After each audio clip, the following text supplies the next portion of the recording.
on live yet? Yeah, that's it. Yeah. I don't know if I can catch it.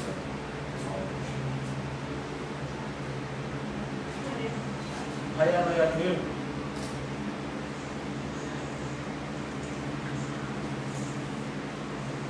Alright, good.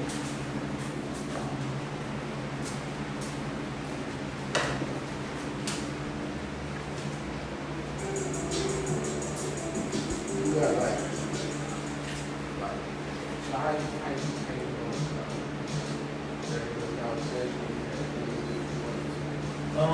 I had a few questions I had kind of just typed up that I was gonna ask you. And then, you know how we do, just feed off each other and it's crazy.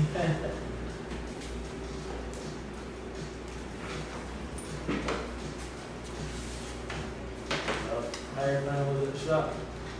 Everything was smooth. Busy days, Easter weekend, so everybody, they had 4 days.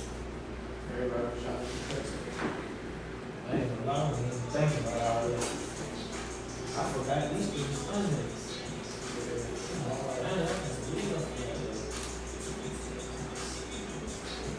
It's funny how, like, everybody thinks the same, everybody always try to get fit the same day. You could have kept going, really.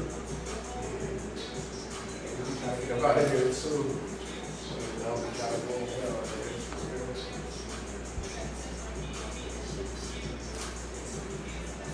How, what you call it, doing with his scrubs? Did he ever get it bought yet? I don't even know. I'll hold on.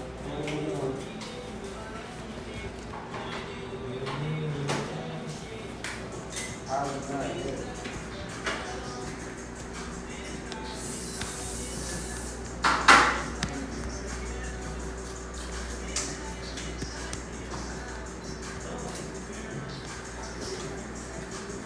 So,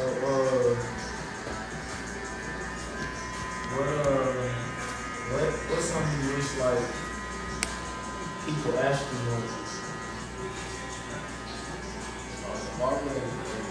Just from a grand scheme of things, just in general. Good question. How do you make fun of I go first. yeah, you go for I'd probably say,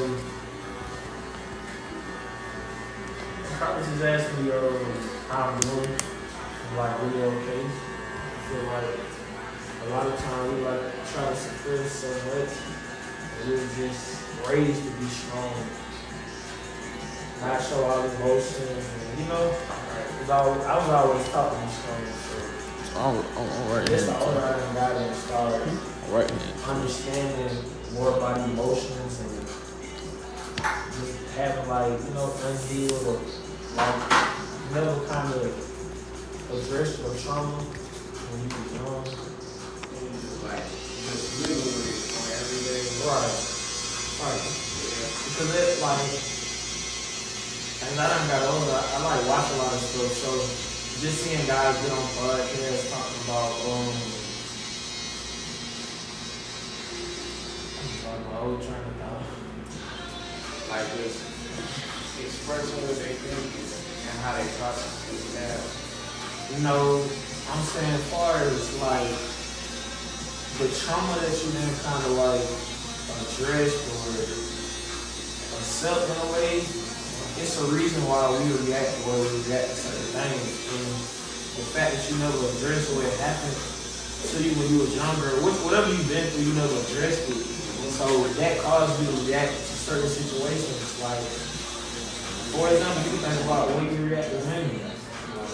It's a lot of examples. Yeah. So I think like as men, I think at a young age we should be, somebody should teach us about emotions, and our emotions like, it should be okay to tell somebody like, I feel this or I feel that way, without, you know, being judged.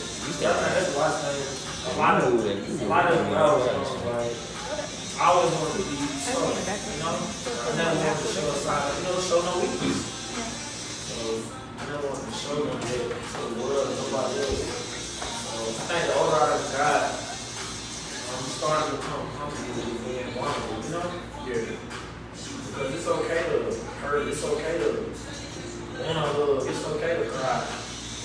Even though I don't cry, I feel like it's okay to cry. Alright. So I think like what you're saying too now, how you're able to acknowledge it and know there's another generation coming up under you that might not be able to do that in their life. I think like for us, it wasn't no safe space to even do that. And there wasn't nobody over you to sit down and tell you it's okay to process your emotions, satisfy you. Now that we grow and we know that, especially the young lady, you need a space to do that, you create that safe space for them to be able to sit down and process their emotions and not just allow one trauma or multiple traumas to turn into a whole way of life and how we treat people in relationships and all types of stuff. Right. Because I feel like you just said, man, the bad thing about it, I feel like if it don't start somewhere, if it don't start with me, it's gonna carry on to my son. It's gonna carry on to his son. It's gonna carry on to his son, which is being able to control your emotions and deal with your emotions the right way. Because who's to say, like, I never had a role model that was male in my life that was consistently there, you know? My mom only had one brother. Shoot, my dad, you know, that's a whole different situation. But never had a man that was just on me about this type of stuff. But just taught me a lot of things. A lot of stuff I learned in life, I learned by the mess ups, you know? Right? Losses and just going through stuff. Like, I was a kid that had to go through stuff. That's why I'm so like hard on my little brother, because he don't understand now, but you know, later he'll understand why I was so hard on him. Because I don't want him to go through a lot of stuff that I had to go through. And a lot of that stuff he don't even know about because he never spoke to me. So Hold on, let me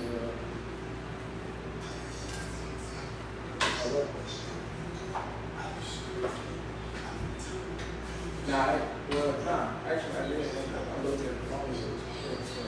I had started. You can you ain't gotta do it, you ain't gotta stream it that long. You can go for about 10 minutes and then you can get it. I had started. Or here, what you do, you know how to post a link? Basically, snap a picture. Here, bro. Snap a picture, right? And then go to switch on my phone. So snap a picture, and then go to Twitch on my phone and get the link. You know how to get the link? And then it'll be like live right now. So that wasn't good. Scared good home if you kept on leaving me. You heard me? I would say. I was saying that one. I didn't know on that one. Oh yeah, that's. I take my dick off. Man, yes, Well. well. Whatever else. So we just live. Forever broken hearted. Sorry, but I ain't sorry. So I got another question. What's important to you in this life right now? Right now, most important things to me in this life, realistically, is I'll say my son. You know what I'm saying? Realizing like, realizing how it feels to grow up and not have like parents or certain father. You know what I'm saying? So my son is really most important things to me. Actually building a relationship with God to know whatever I really want and desire and how I want my life to be for real, it's going to come from my relationship with God. And he the one that really gives us another day. Like, when you go to sleep, there ain't no guarantee you really going to wake up. You know what I'm saying? He really the one that gives us that next day. So every time he gives us another day, it's like important to strive to be my greatest self. You know what I'm saying? And show up every day for myself, for my son, for everything that I'm involved in. Just that life, like, you know what I'm saying? It's weird. I wouldn't say it's weird, but it's crazy to really, like, feel like that, because you go from a phase in life where the most important thing to you is really just making it to where you feel like you made it. You know what I'm saying? And then it turned from that to realizing what you want ain't really as important or fulfilling as what you need. You know what I'm saying? So as you transition into growth and step into like who you truly are, your true purpose, what's important is you really change. But you're still striving to reach that. Like you're still striving to reach that. You still see yourself being exactly who you're supposed to be. And I feel like the more we walk with, the more you actually become that person, how you realize it or seeing it, you look like you just become that person. And health, like mental health, physical health, is health, period. That's one of the things I think is not addressing much mental health. I feel like a lot of people don't really see it or take it serious until like, something bad. So I like what a lot of people, a lot of organizations are doing these days, trying to spread it and, let people know like it's a real thing. It's something that we all need to address. And I feel like we all have to be very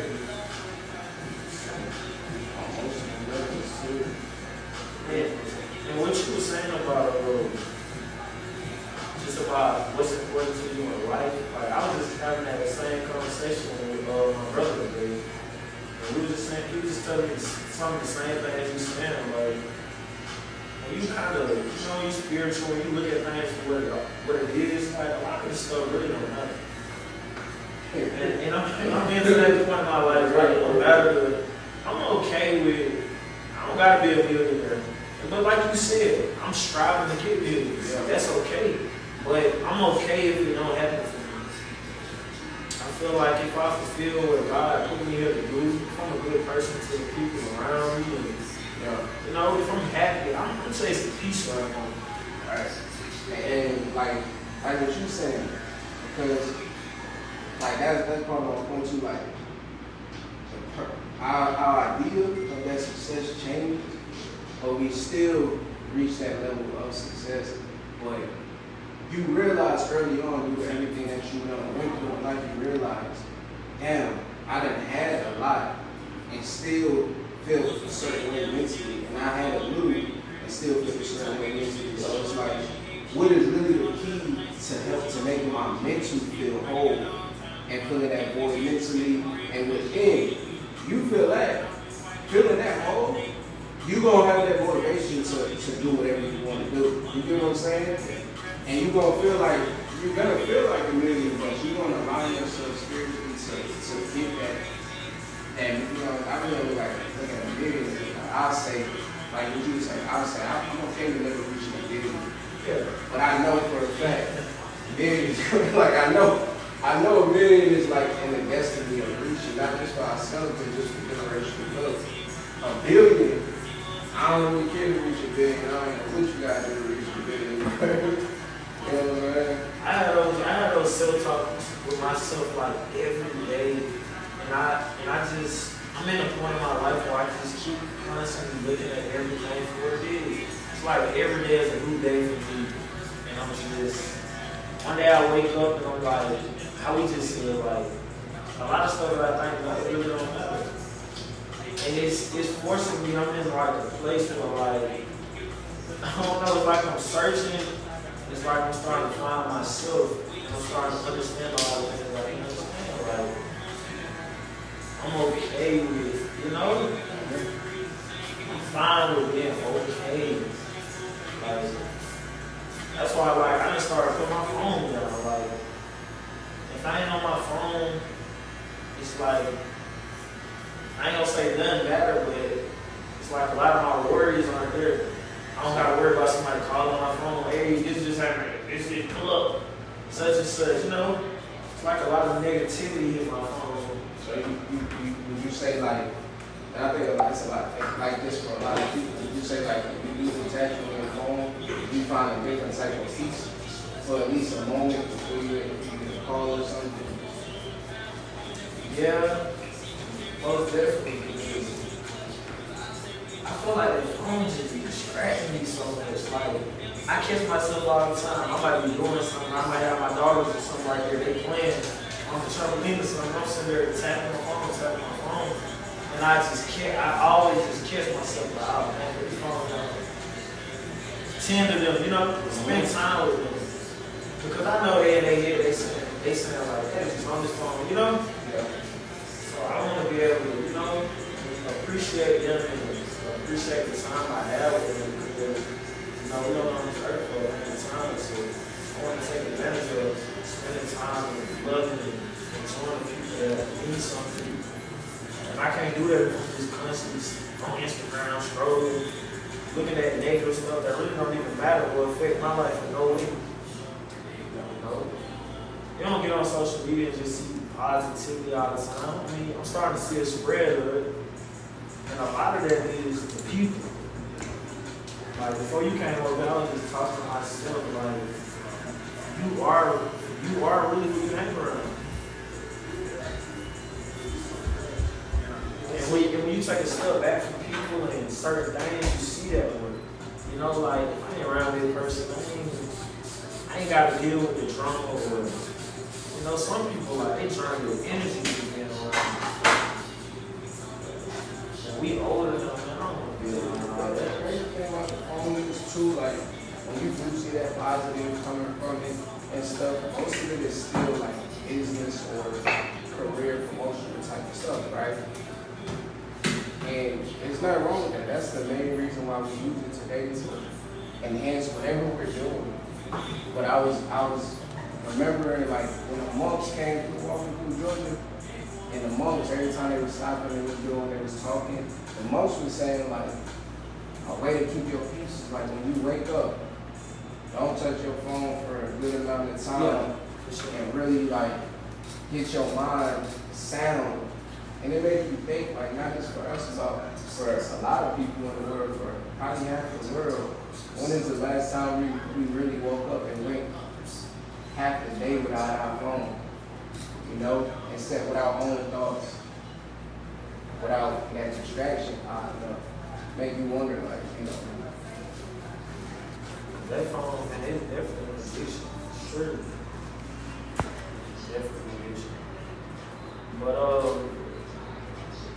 more on like the messages and stuff you see on social media, like I can hold myself accountable and say like I done had phases where like I wasn't posting stuff I know I was supposed to post. Like far as positivity, I felt like I was at a point where I was spreading negativity, you know? I ain't saying it was just negative, but it wasn't affecting people in the right way. If I'm posting this or posting, you know, it just wasn't there. So I'm trying to clean up my image in a way. I hope people don't like see me as a, you know, like I don't want to see we gonna post. Like for some people, I mean, they stories. Like I had somebody call me about somebody the other day, they were like, oh, I ain't seen them post. I went to their page. I'm utilizing